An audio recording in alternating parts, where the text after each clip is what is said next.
사도 바울은 디모데전서 1장에서 디모데에게 거짓 가르침을 물리치고 믿음과 착한 양심을 가지고 영적 싸움을 하라 권면을 했습니다. 2장에서는 예배를 어떻게 드려야 하는지와 가정의 질서에 대해서 권면했습니다. 오늘 본문인 3장에서는 교회에서 직분을 세울 때 직분을 받는 사람들이 갖추어야 될 자격 조건에 대해서 가르칩니다. 3장 1절에서 7절은 장로의 자격을 말씀하고 있고 8절에서 13절은 집사의 자격 조건을 말씀하고 있습니다. 오늘 본문의 첫 절인 디모데전서 3장 1절을 보겠습니다. 미쁘다 이 말이요 곧 사람이 감독의 직분을 얻으려 함은 선한 일을 사모하는 것이라 함이로다. 여기에서 감독이라고 번역된 성경 헬라어 원어는 에페스코포스라는 단어입니다. 감독이라고 번역된 이 에페스코포스는 장로를 의미합니다. 이렇게 말씀드릴 수 있는 성경적인 근거 하나를 여러분께 소개해 드리겠습니다. 사도행전 20장 28절에 보면 여러분은 자기를 위하여 또는 온 양떼를 위하여 삼가라. 성령이 그들 가운데 여러분을 감독자로 삼고 하나님이 자기 피로 사신 교회를 보살피게 하셨느니라 라고 말할 때 여기에서 여러분은 이것은 누구를 가리키는가 하면 에베소 교회의 장로들을 지칭하는 것이었습니다. 그들을 감독자로 삼았다라고 한 것입니다. 이 장면은 바울이 에베소 장로들과 이별할 때 했던 말입니다. 그런데 사도 바울은 에베소 교회의 장로들을 향해서 성령이 그들 가운데 여러분을 감독자로 삼았습니다 라고 말하며 위로했습니다. 이 감독자라는 단어가 바로 에페스코포스인 것입니다. 장로라는 단어를 그리스어로 프로스뷰테로스라고 하는데 이 단어를 가지고 장로교 프레스바이터리언 철치가 탄생했습니다. 유대교 안에도 장로들이 있습니다. 유대교 안에 장로라는 표현은 유대교 전통의 뿌리를 든 나이가 많이 든 연장자를 가리킬 때 장로라는 단어를 사용합니다.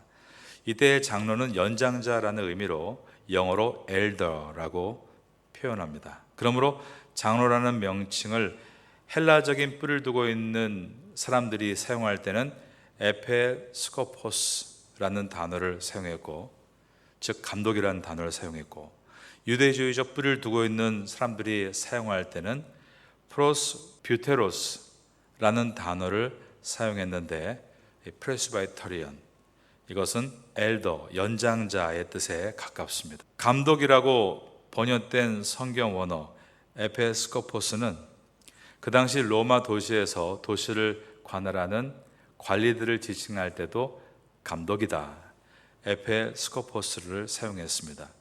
그러니까 나이의 연장보다는 어떤 직책이고 기능인 것입니다. 사도 바울은 교회에서 중요한 역할을 하는 감독, 즉 장로를 세우는 데 있어서 먼저는 대전제로 두 가지를 말합니다. 첫 번째로 장로는 3장 1절에 보면 미쁘다 이 말이요 곧 사람이 감독의 직분을 얻으려 함은 선한 일을 사모하는 것이라 함이로다. 첫째가 선한 일을 사모하는 마음이 있는 사람이어야 한다라고 했습니다. 직분에 대해서 그 직분에 사모하는 마음이 있는 사람이라는 뜻입니다. 직분을 사모하는 이유는 직분을 탐내서가 아니라 선한 일을 사모하기 때문에, 즉 섬김의 기회에 대한 열망을 뜻하는 것입니다. 그래서 교회에서 직분을 받을 때는 먼저는 억지로 시켜서는 안 됩니다. 본인이 열망이 있는 사람이 감당해야 합니다. 그리고 그 열망은 자리에 대한 열망이 아니라 섬김의 기회에 대한 열망이 있는 사람에게 직책이 주어져야 하는 것입니다. 두 번째로 장로의 자격은 오늘 본문에 나와 있는 15가지의 조건을 만족하는 자입니다. 이제 하나하나 살펴보도록 하겠습니다. 3장 2절을 보겠습니다. 그러므로 감독은 책망할 것이 없으며 한 아내의 남편이 되며 절제하며 신중하며 단정하며 나그네를 대접하며 가르치기를 잘하며. 장로의 자격 조건, 첫째는 책망할 것이 없으며 라고 되어 있습니다. 이 말씀은 교회 안에서 책망할 것이 없는 사람이어야 한다는 뜻입니다. 거기서 끝이 아닙니다. 아래에 있는 3장 7절을 보겠습니다. 또한 외인에게서도 선한 증거를 얻은 자라 할지니 비방과 마귀의 올무에 빠질까 염려하라. 여기서 외인이라는 것은 세상 사람들을 말합니다. 그러니까 교회 안에서도 책망할 것이 없는 사람이어야 하고, 교회 밖에서 외인들, 즉 세상 사람들에게도 선한 증거를 얻는 자, 즉 칭찬받는 사람이 되어야 한다라는 뜻입니다. 7절까지가 장로의 조건입니다. 그러니까 장로의 제일 첫 번째 조건과 제일 마지막 조건이 교회 내에서의 평판과 교회 밖에서의 평판이 좋은 사람이어야 한다라는 뜻입니다. 책망할 것이 없어야 한다라는 것이 완벽한 사람이 된다라는 뜻은 아닙니다. 완벽한 사람이 어디 있겠습니까? 그런 뜻이라면 누구도 교회에서 직분자로 세워질 수 없을 것입니다. 여기서 말하는 책망할 것이 없다라는 것은 눈에 두드러지게 책망할 것이 없는 사람이어야 한다라는 뜻입니다. 교회 안팎에서 눈에 두드러지게 책망할 것이 없는 사람, 바로 이것이 장로의 첫 번째 조건입니다. 두 번째 조건은 2절에 보면 한 아내의 남편이 되며 라고 되어 있습니다. 현재 모든 교회가 속해 있는 각 교단들은 이혼 경력이 있는 사람을 교회에서 직분자로 세울 때 매우 신중하게 살피고 있습니다. 저희 교단의 이야기를 잠깐 말씀드리면, 저희가 속한 동남아시아 지칼로의 안에 괌 교회가 속해 있습니다. 괌은 미국령인데 저희와 거리가 가까워서 괌 교회가 저희 동남아시아 지칼의 소속으로 되어 있는 것입니다. 그 교회에서 어느 한 분을 장로로 세우고 싶다고 청원을 올렸는데 결국 심의에서 불가 판정을 받았습니다. 그 이유가 그분이 아주 옛날 처음 미국으로 이주하면서 시민권을 받기 위해서 미국 여성과 가짜로 결혼한 것이 있기 때문입니다. 미국에 도착해서 시민권을 받은 다음에 곧바로 이혼을 하고 다시 결혼을 했는데 목적이 정당하지 않았다. 이것이 심사에서 탈락의 사유였습니다. 어떤 경우는 되는가, 어떤 경우는 안 되는가, 케이스 바이 케이스에서 궁금증이 일어날 수 있지만, 오늘 말씀 한 아내의 남편이 되며를 가만히 묵상하고 있으면 답은 우리가 스스로 확인할 수 있습니다. 그것은 성과 결혼이라는 영역에서 신실한 사람을 직분자로 세워야 한다라는 뜻인 것입니다. 세 번째 조건은 2절에 절제하며 신중하며 단정하며, 세 가지를 개별적으로 보지 않고 하나로 묶어서 본다면 이것은 절제하며 신중하며 단정하며, 즉 자제력이 있는 사람이 되어야 한다라는 뜻입니다. 자제력이 있는 사람, 즉 자기를 다스릴 줄 아는 사람이 되어야 한다라는 것입니다. 자기를 다스리지 못하는 사람이 어떻게 교회를 다스릴 수 있겠습니까? 그런데 여기에서 절제하며를 번역한 성경 원어가 술에 취하지 않는다는 단어와 연관되어 있습니다. 절제한다는 말은 다른 것에 취하지 않는다라는 뜻인 것입니다. 요즘에 굉장히 중독이 많습니다. 여러 가지 중독이 있습니다. 다른 것에 취하는 사람이 많은 것입니다.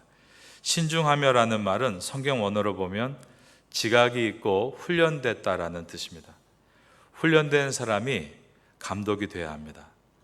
단정하며는 외모가 단정하다는 뜻이 아니고 내적인 질서가 외적으로 표현된다라는 뜻입니다. 내적인 절제가 외적으로 표현되는 절제가 될 때 그것을 단정하며라고 표현합니다. 여러분들은 내적인 질서가 잘 절제되고 준비되어지므로 그 아름다움이 외적으로 표현되는 단정함을 갖게 되기를 바라겠습니다. 그 다음 조건은 2절에 나그네를 대접하며 라고 되어 있습니다. 이 순서가 참 지혜로운 것입니다. 자기를 다스릴 줄 아는 사람이 남과 나눌 수 있다라는 뜻입니다. 여러분, 나눔이라는 것이요, 그냥 감정적으로 되는 것이 아닙니다. 나눔은 자기 절제의 연상선에서 나올 수 있는 것입니다. 자기를 잘 다스린 결과 돈도 규모 있게 사용하게 되고 시간도 규모 있게 사용할 줄 아는 사람이 될 때 그 시간과 물질을 이웃과 나그네와 나눌 수 있게 되는 것입니다. 그런데 자기를 다스리지 못하면서 나누게 되면 그 나눔이 지치게 되고 규모가 없게 되며 선악의 열매가 맺혀지지 못하는 일들이 많은 것입니다. 그러니까 자기 절제가 되는 사람이 나눌 수 있을 때 아름다운 나눔이 될 수 있습니다. 그 다음에 조건은 2절에 가르치기를 잘해야 된다라고 되어 있습니다. 앞의 조건들은 도덕적인 자질들입니다. 교회에서 직분을 받기 위해서 도덕적이고 윤리적인 자질이 갖추어져야 한다는 것입니다. 그런데 가르치는 것은 윤리적인 자질이 아니라 은사적인 자질입니다. 하나님의 말씀에 대한 명확한 이해가 있어야만 직분자가 될 수 있습니다. 즉, 복음을 바르게 이해해야 되고 그 복음을 바르게 전달할 수 있는 자질이 있을 때 직분자가 될 수 있다라는 뜻입니다. 다른 말로 하면 복음에 대한 명확한 이해와 복음에 대한 담대한 증거입니다. 명확성과 용기를 갖춰야 한다는 뜻입니다. 그 목적은 자기의 위상을 세우기 위해서가 아니라 성도의 신앙을 세워주기 위해서입니다. 복음으로 성도를 세울 수 있는 그러한 자질을 갖춘 사람이 감독이 되어야 됩니다. 그 다음 조건은 술을 즐기지 않는다라고 되어 있습니다. 3절을 보겠습니다. 2절에서 절제하며 권면할 때 술과 관련된 단어를 사용하므로 술 취하지 말 것을 이미 언급을 했습니다. 그런데 사도 바울이 3절에서 술을 즐기지 말라라고 다시 한번 언급하고 있는 것은 술이 굉장히 큰 문제를 야기시키기 때문입니다. 술 때문에 폐가 망신하는 사람들 많이 있습니다. 평소에는 멀쩡하다가 술만 마시면 이상해지는 사람들이 있습니다. 술에 들어가면 절제하기가 어렵습니다. 사람이 술을 마시는 것이 아니라 술이 사람을 마신다는 말도 있지 않습니까? 성경이 초창기에는 장과 절이 없었죠. 그러다가 나중에 우리가 함께 읽고 찾기 위해서 장과 절을 만들었습니다. 그러면 술을 즐기지 아니하며 앞의 문장이 가르치기를 잘하며입니다. 절을 빼고 읽으면 가르치기를 잘하며 술을 즐기지 아니하며가 붙어 있는 것입니다. 여러분, 잘 가르치는 사람은 술을 즐기지 않는 사람입니다. 잘 가르치는 것과 술을 즐기는 것이 결코 조화롭지 않은 것입니다. 술은 판단력을 흐리게 합니다. 그리고 공의를 굽게 하는 것입니다. 술 냄새를 풍기면서 혼미한 정신으로 진리를 전할 수는 없습니다. 그 다음 조건을 보겠습니다. 3절에 보면 구타하지 아니하며 라고 되어 있습니다. 구타하지 아니하며 오직 관용하며 다투지 아니하며, 이 세 가지 조건들은 사람의 성품에 대한 것입니다. 혈기를 부리지 말아야 합니다. 가족 안에서, 교회 안에서, 사회 안에서 그 공동체를 위협하는 가장 큰 적 가운데 하나는 바로 혈기와 폭력입니다. 좋은 관계를 쌓고 좋은 평판을 쌓다가 혈기 한번 잘못 부리면 모두가 와장창 무너져 버립니다. 가족 안에서 혈기를 부리면서 물건을 던져 보십시오. 나중에 남편에게, 아내에게, 그리고 자식들에게 매우 깊은 상처를 남기게 되는 것입니다. 교회에서 그런 행동을 보인다면, 가령 주방에서 주걱을 남에게 던졌다거나 한 번이라도 그런다면 아무리 그 다음에 잘 하려고 해도 그의 권위를 인정하려 들지 않을 것입니다. 구타하지 아니하며 오직 관용하며 다투지 아니하며, 이 세 가지를 한마디로 묶으면 온유함입니다. 영적 리더십에 있어서 가장 중요한 덕목의 하나가 온유입니다. 성령의 9가지 열매 중에 온유가 있고요, 예수님께서도 온유와 겸손함으로 나에게 배우라 라고 말씀하셨습니다. 그리고 지도자들은 권면할 때 온유함으로 하라라고 가르쳤고, 징계할 때도 온유하라라고 가르칩니다. 지도자로서 온유함은 매우 중요한 자질입니다. 지도자는 가르칠 때 온유함으로 가르쳐야 되고 권면할 때도 온유함으로 권면해야 합니다. 온유함으로를 다른 표현으로 인격적으로라고 표현할 수 있겠습니다. 인격적으로 가르치고 인격적으로 권면해야 한다는 뜻입니다. 그 다음에 조건은 3절을 보시면 돈을 사랑하지 아니하며 라고 되어 있습니다. 이것은 물질을 대하는 태도에 관한 말씀입니다. 돈이 중요치 아니하며 라고 되어 있지 않고 돈을 사랑하지 아니하며 라고 되어 있습니다. 돈이 나쁜 것은 아닙니다. 돈은 필요한 것입니다. 그런데 돈을 사랑하게 되면 문제가 나타납니다. 성경은 심지어 돈을 사랑하는 것이 일만 악의 뿌리라고도 말씀합니다. 우리는 무엇을 사랑해야 합니까? 하나님을 사랑하고 이웃을 사랑하는 것입니다. 돈은 사랑의 대상이 아니라 사용의 대상이 되어야 합니다. 그런데 이것이 계속 거꾸로 될 때 문제가 나타납니다. 그것은 돈을 사랑하고 사람을 사용하는 것에 있습니다. 성경은 사람을 사랑하고 돈을 사용하라라고 말씀하는데 이것을 지켜내지 못할 때 신앙은 약해지고 세속화되어 버립니다. 그런 사람이 직분을 맡으면 삽시간에 교회는 오염되고 맙니다. 부자 되게 해주세요. 병 낫게 해주세요. 우리 아이 인류대학에 들어가게 해주세요.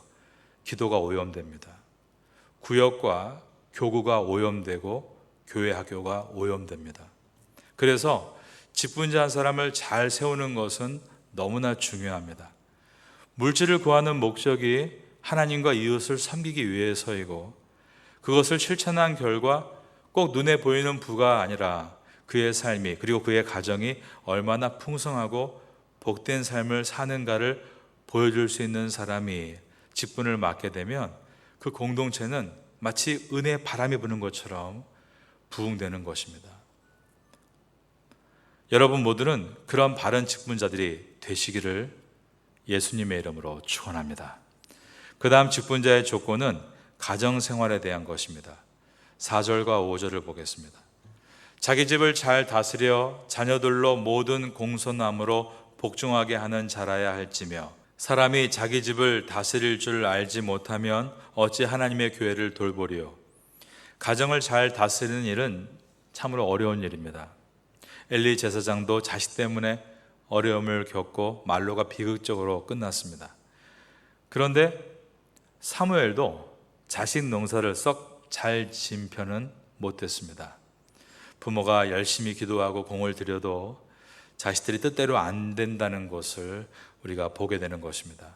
그래서 사람을 제일 겸손하게 하는 것이 자식이다, 이런 말도 있습니다. 여러분 모두가 낙심하지 마시고 이 어려운 자식 농사를 주님을 의지하셔서 성실하게 겸손하게 짓게 되시기를 바라겠습니다. 그 다음으로 직분을 맡기 위한 조건은 무엇인가? 6절을 보겠습니다. 새로 입교한 자도 말지니 교만하여져서 마귀를 정죄하는 그 정죄에 빠질까 하며. 교회 내에서 장로나 직분자를 세울 때 물론 뚜렷한 회심의 증거가 있어야 됩니다. 그런데 6절은 뚜렷한 회심의 증거가 있다 할지라도 회심한 지 얼마 안 된 사람은 장로와 직분자로 세울 수 없다라고 말합니다. 왜냐하면 여러분 세상에는 천재들이 많이 있죠. 음악의 천재, 과학의 천재들이 있습니다. 그런데 신앙은 천재가 존재하지 않습니다. 태어날 때부터 좋은 신앙 없다는 것입니다. 물론 분명히 빨리 성숙하는 사람이 있습니다. 마음이 가난하고 의에 줄이고 목마른 사람이 있습니다. 그들은 정말 교회 오자마자 빨리빨리 성장합니다. 하지만 그럼에도 불구하고 시간이 필요한 것입니다. 신앙은 인생의 여러 가지 어려움과 고난을 겪으면서 연마되면서 성장하기 때문입니다. 그래서 입교한 지 얼마 안 된 사람은 안 된다라는 이 6절의 말씀은 그가 아무리 자연적인 인격이 성숙한 분이라 할지라도 이미 사회에서 고매한 인격과 경험을 갖고 있는 분이라 할지라도 그는 신앙을 위해서는 시간이 필요하기 때문에 아직은 장로와 직분자로 세울 수 없다라는 뜻입니다. 그러므로 신앙적으로 성숙하지 못한 사람에게 지나치게 교회에서 큰 책임을 맡기려고 하는 것은 결코 지혜롭지 못한 일입니다.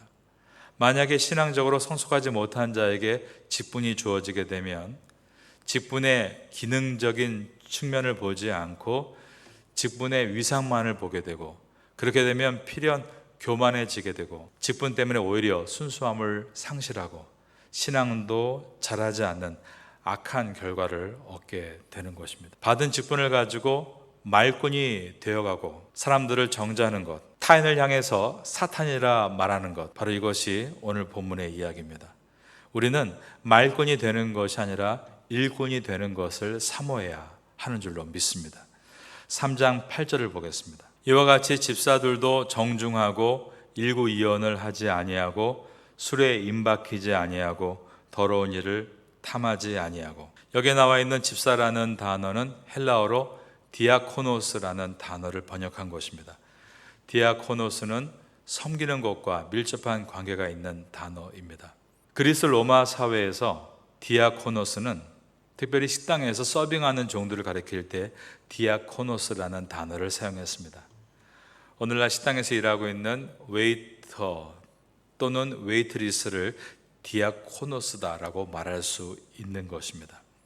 요한복음 2장에 보면 가나의 혼인잔치에서 포도주가 떨어지지 않습니까? 그때 예수님의 어머니인 마리아가 예수님께 도움을 요청합니다. 그때 거기에 이런 말이 들어 있습니다. 그 어머니가 하인들에게 이르되 너희에게 무슨 말씀을 하시든지 그대로 하라. 여기에서 하인이라고 번역된 단어가 바로 디아코노스입니다. 8절에서 집사로 번역된 단어가 디아코노스이고, 가나안 혼인잔치에서 실제로 서빙하는 하인들을 번역한 단어가 디아코노스였다라는 것을 우리가 볼 때, 집사의 직분의 핵심은 바로 식당에서 서빙하는 하인과 같은 자세를 갖는 것이 집사가 될 수 있는 가장 중요한 자격이라는 뜻입니다. 예수님께서는 앉아서 먹는 자가 크냐, 섬기는 자가 크냐, 앉아서 먹는 자가 아니냐, 그러나 나는 섬기는 자로 너희 중에 있느니라 라고 하셨습니다. 여기에서 예수님께서 나는 섬기는 자로 너희 중에 있다 해서 이 섬기는 자, 이 단어가 역시 디아코네오라는 디아코노스의 동사입니다. 예수님은 마가복음 10장 45절에서 이 땅에 오신 목적을 분명하게 말씀하셨습니다. 인자에 온 것은 섬김을 받으려 함이 아니라 도리어 섬기려 하고 자기 목숨을 많은 사람의 대속물로 주려 함이라. 예수님은 당신이 이 땅에 오신 목적을 섬기기 위해 오셨다라고 말씀하셨습니다. 우리는 크리스천, 그리스도인들입니다. 그리스도인이란 그리스도의 사람이란 뜻으로, 그리스도의 소유라는 뜻으로, 즉 그리스도의 길을 따르는 사람을 뜻합니다. 오늘 본문에 나와 있는 장로의 자격, 집사의 자격은 여러분이 한번 돌아가서 읽어보시면 거의 내용이 다르지 않습니다. 왜냐하면 이 모든 자격은 모든 그리스도인들이 구비해 나가야 될 아름다운 자격들이기 때문입니다. 이 말씀을 마음에 담으면서 이러한 아름다움을 만들어 가시는 여러분 될 수 있기를 마지막으로 예수님의 이름으로 축원합니다.